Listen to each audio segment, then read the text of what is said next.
everybody, this is Home Trouble from Let's Spend with Hope. Today I'm having this lovely lady. Her name is Janine, all the way from Sekunda, guys. So I'm having her here, and then we're gonna talk about her book.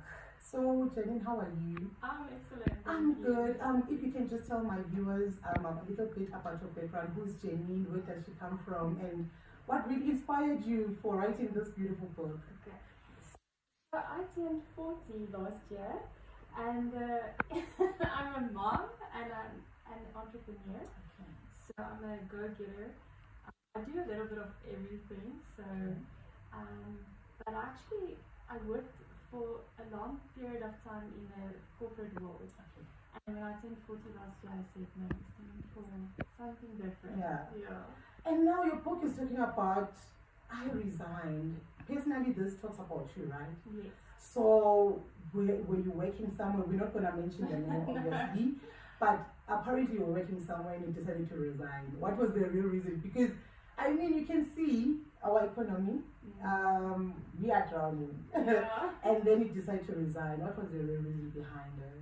So I think for me, I felt that there was something different or something else for me. I always knew it, but I was always too scared to take that chance to, to go out there and try my own thing. But I finally made that decision to actually take that first step towards my dreams, towards everything that was kept inside of me.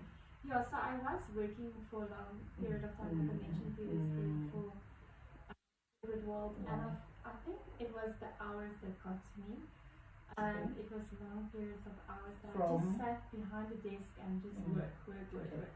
So I didn't feel like I had a life of that. You were stuck.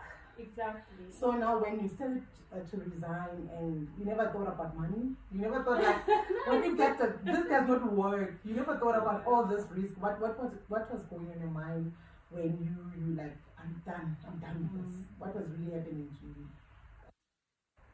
I did have a bit of a backup before I just resigned. So it wasn't like an impulsive thing, but in my book I also referred to it when I was younger. I used to make impulsive decisions, and I've learned through the years that it's good to think about what will be the possible outcome, and weigh it up. But for me, I had already started, for example, my guest house. So I had that to fall on. Like basically, I had that in mind for me to go and